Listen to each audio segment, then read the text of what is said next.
Hi, I'm Craig Frazier, and this is Chris Arpin. Yes, and we're here for another installment of the Createx Colors videos of doing cosplay stuff and painting things that aren't painted, which is kind of redundant. But anyway, what we got this time around, following our Star Wars theme, is most people are like, oh, look, it's Nerf gun. Those of you that are in the know, no, it's an E5 blaster.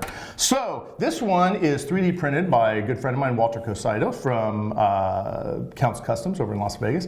And it is not totally complete. My favorite, I love it when I get a 3D part and another part. And then I'm like, and where does this go? You know, there's some nerd out there going, oh, that's this accumulator, which goes on the back side right there, like that.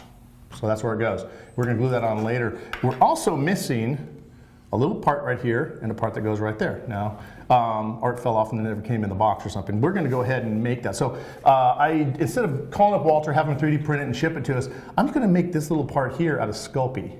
And we'll show you how to do that. So what we're going to do in this video is we're going to show the prep on this. Luckily, there's hardly any bistructures whatsoever left on this. It's already been assembled. Walter assembled this. And you can tell two different print machines are being used. Both of them were done in filament print. And we're going to be prepping this, cleaning it all up, getting some of the loose parts off of it, and then we're going to be painting it. Why don't you describe a little bit what you're going to be doing right off the bat with this? I'm actually going to do kind of the same thing if you guys saw the other video that we had in terms of just sanding off any kind of leftover edges. Kind of like the same thing like Craig had referred to before. If you get a model, if you were familiar when you were a kid, you're doing models and you had all those extra plastic trees that were basically part of that. Mm-hmm. We just want to go and clean up all the edges, all these detail lines, not sand too hard, but just get rid of the stuff that you really don't want to have on here. So we're just going to use an assortment of sandpapers, a couple different blocks. We have kind of covered that in another video too, but just kind of making your own sanding blocks, your own material to just help alleviate some of those edges that you want to. And nothing crazy. We're probably going to start with 220 and work that up to about a 320 scratch because our sealers that we have will fill that 320 scratch with no problem. So you don't want to go super aggressive to the point where you're going to have to gouge everything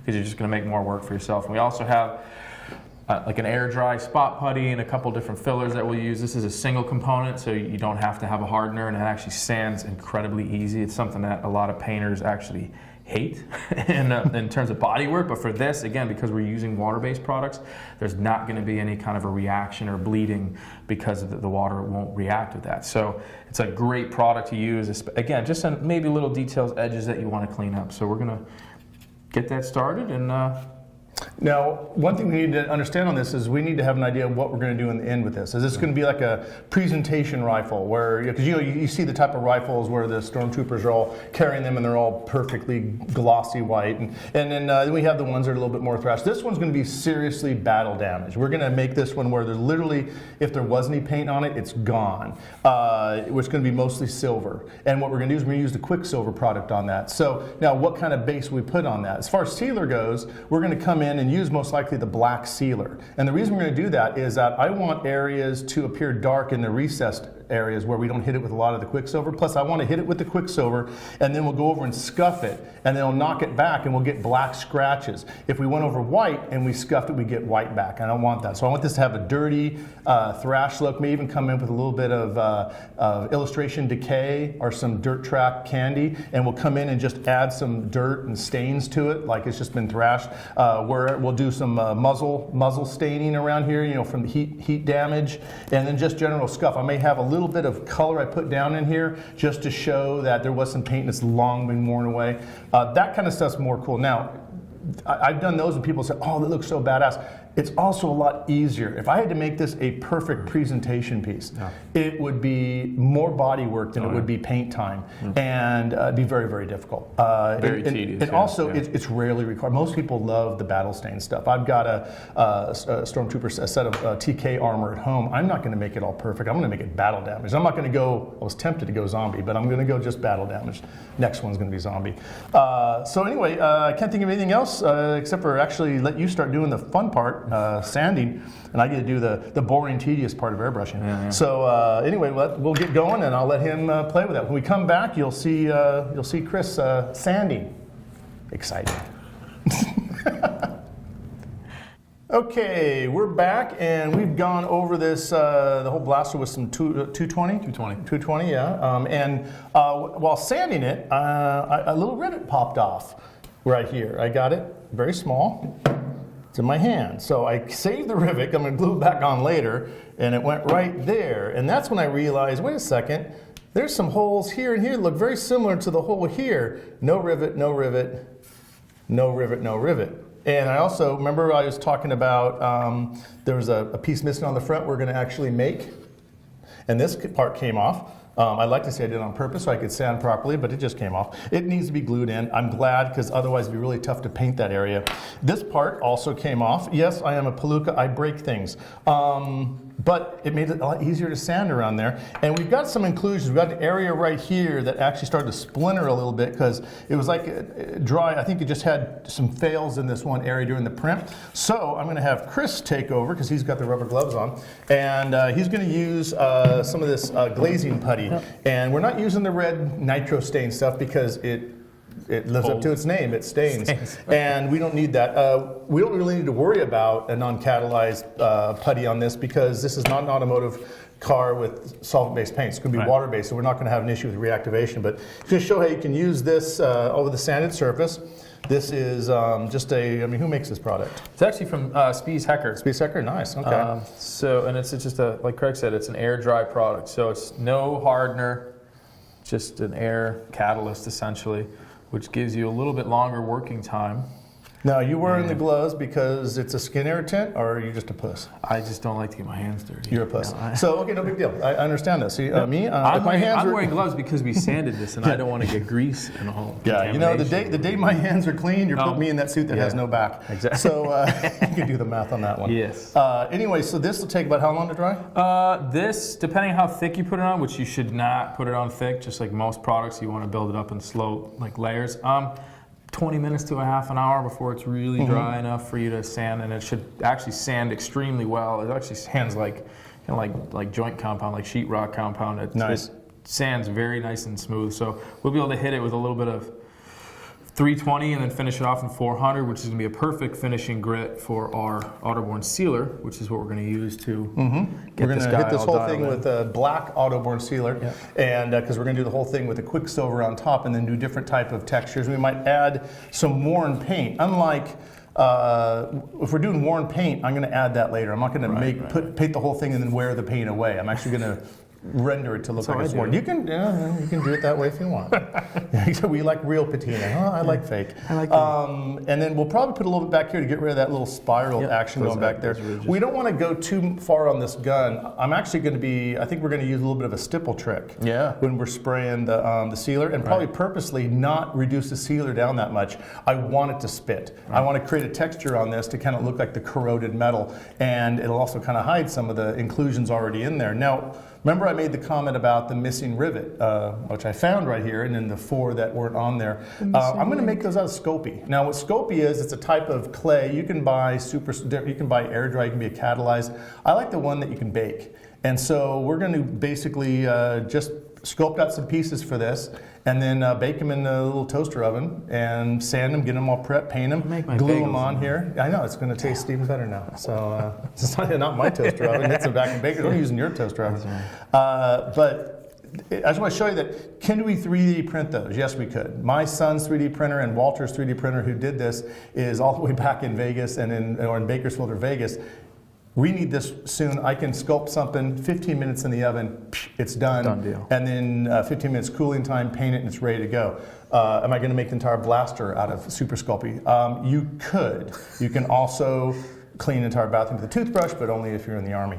So we're not going to do that. But I want to show you how you don't need to use the 3D printer on everything. Some of the old school techniques still work really, really good. Matter of fact, I like the old school techniques because I'm old. It works. I was there.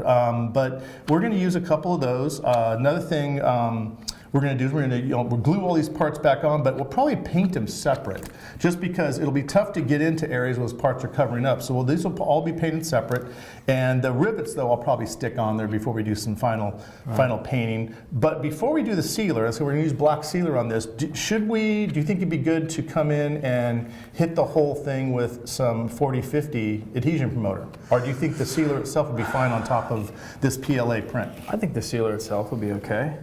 I mean, we put a good tooth. I mean, honestly, when in doubt, we always do recommend the 40-50 because it does, and that's the gloss, the 40-50 only. It has the best adhesion because there's no real filler or any other pigment in it. So, I mean, it probably wouldn't hurt to do maybe like a medium tack coat. The reason I was saying it is we've got three different prints here, and so 3 different materials. Exactly. And so I know for a fact the black has no issue. I do not use the white.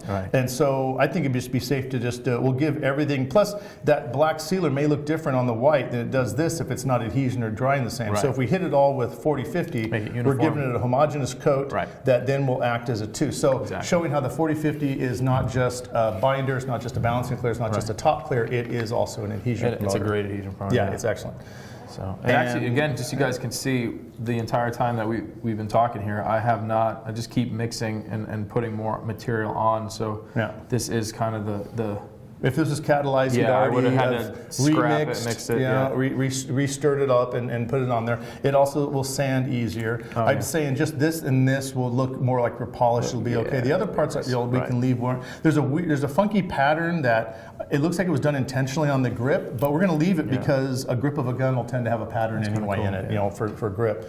There's a couple other pieces I noticed are missing from this gun, not because they were left out, just because the designer on this may not include them. I may make those as well, but we'll throw those on there. I want to give credit is due. I've already mentioned Walter Cosida did the 3D print on this in Vegas, and then the blaster is actually from Droid Division on Facebook, which is a group that has, you can go on Facebook and go online and find tons and tons of different prints that you can then download and then print out things from. So I always want to give credit to who did the actual program and then who did the actual printing. And then, of course, thank you, Createx, for giving us a place to do the actual painting. But you guys get to hang this up in your, you got cool stuff in your office. And I was like, man, I got to bring some stuff home with me. So yeah, you've got the Boba Fett helmet. And then and now you got the blaster, and then I'm bringing that IG-11, so I'm going to get the whole body. We'll have the whole thing going on there. So anyway, he's going to keep on doing that, get it all sanded, and then what we'll do is right before we come back to spray the 40-50 on it, and then we'll come back for that, and then after that it's black and then silver, and then we start doing patinas on it. Is that anything else? Did I forget anything? I think that's good. I think we got it all. Yeah. Okay. We'll see you guys. See you in the next step. Okay, you've gotten everything all sanded on this blaster and all prepped out. And I see you've got the parts hung here, and then we got our 2 lollipops here. Two little lollipops. You got to paint those up. And why don't you tell everyone in video land what you're going to be painting it with? We're going to actually, like we said, we're going to use our 40-50. So I have 40-50 mixed just around 15%. I'm spraying it through an LPH 80, which is a great gun. It's a smaller project. So I went a little bit higher, a little 5% more, just because the 40-50 is a little bit thicker on the thick side. So just about 15% reducer. We let that sit for about 10-15 minutes. And we got it mixed in nice, and we are ready to spray. We basically sanded all of these areas with between 320 and 400. So we're good to go, wiped down, tacked off, and we're ready to put probably 2 coats, maybe just 2 medium kind of tack coats. You don't want to get too wet because it might get drippy in some areas. We don't want everything to flow and start moving. There's a lot of detail that we want to keep, especially around the rivets and the tighter areas. And all we're really trying to do is actually just to use this as an adhesion coat. We're actually not trying to flow anything in or anything like that. So, and we're actually going to let sit tonight. Yeah, and then tomorrow we'll put the black sealer on it. Exactly. They want to really lock up good. Because I don't know, we might be doing some masking on it, and the last thing you want is anything to be lifting. So, and plus this is going to be bashed around if it's going to be a prop gun or cosplay. We want it to be pretty tough, and that's definitely what the 40-50 does. So I'm going to step back and let you start spraying.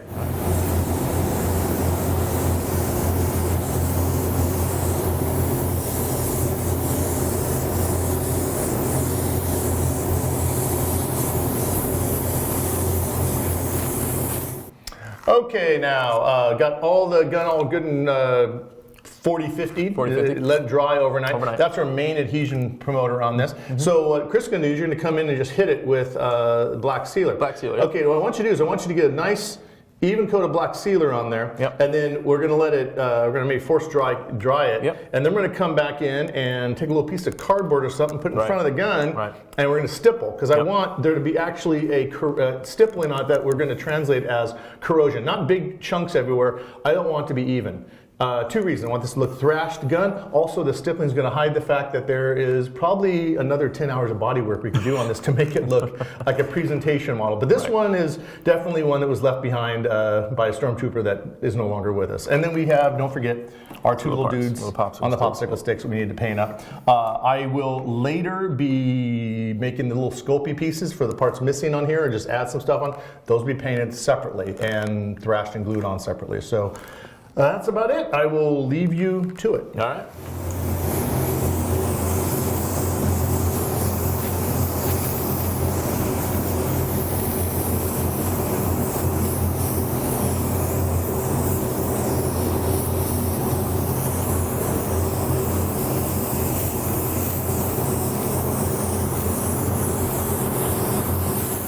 Okay guys, we are back. The first coat is dry. So we did one coat, just kind of a coat and a half, we call it, of black sealer over everything. Make sure we got all our edges and all our reveals, all those inside lines that we want to cover with black. And now this is totally dry, and which is kind of key for this next effect to work, because if it's still a little bit wet, what's going to happen is the overspray that we're creating, that texture with this, is going to kind of melt back into that wet sealer. So you want it to be totally dry.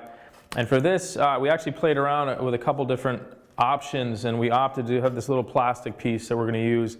And actually one of the things that we figured out worked the best was actually resting the horns of the spray gun right on the shield. Because what you want to do is you're creating this just overspray, almost looks like rubberized undercoating out of an aerosol can.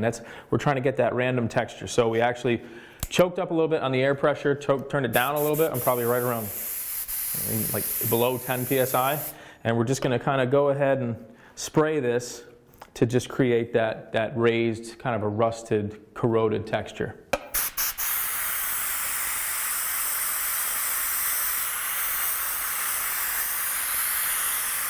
You can see as it's spraying off the edge, I'm getting these droplets. I'm not sure how well this is going to look on camera, but it's just really, actually, like I said, it creates something similar like a clogged can of rubberized undercoat, where you have these little droplets of paint. Another thing that would work really well too is actually not reducing your paint, letting it stay a little bit thicker, so you have that consistency. You want that body to sit on the surface instead of flowing back out.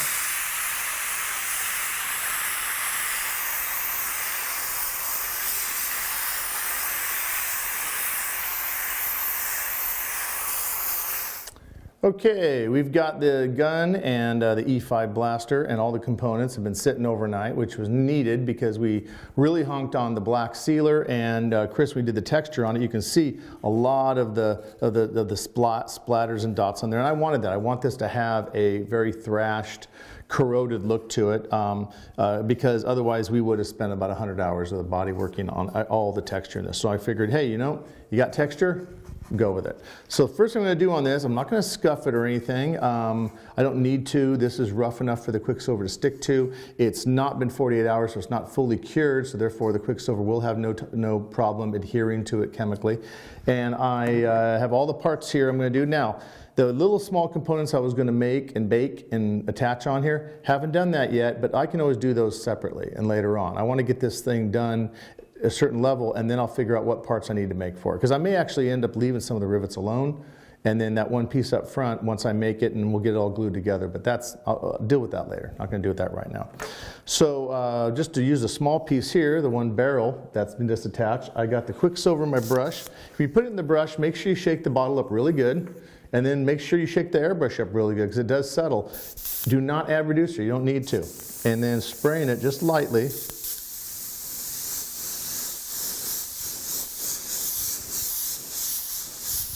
It very quickly takes on a metal sheen. And I can see the texture now. Okay, very cool. Let that dry a little bit. Yeah, I'm not worried if I lay it down and get something on it. It's like, it's gonna be thrash looking. That's what we're doing here. Yeah, Quicksilver. If you go really lightly with it, it gives a black chrome look. Now, this is not the best reflective use of Quicksilver. To do that, you're going to want to use a gloss black. We do have a gloss black here at Createx. You want to go over the gloss black to make sure that it has a really high reflectivity. We want a reflectivity of like old metal. This will give it right now. Matter of fact, you can even see it almost wants to kind of reflect back at it, but just a little bit of that Quicksilver and it looks like it's aluminum. It really is, if you think about it. You know, you said it looks like it's aluminum coated or it's anodized. We're spraying 6061 aluminum micropigment. When the carrier agent evaporates, all that's left behind is 6061, T6 aluminum, billet aluminum. So it is. We're kind of like coating this with aluminum. This one I actually like the texture on because it was going in a certain direction. So it even has already a really cool, just coarse, like, you know, metal grain effect. So I'm stoked on that. I don't want to, I wish the whole gun had that in the right direction, but that would be a perfect world. We don't live in that. So let's come in and start hitting the main body of the gun.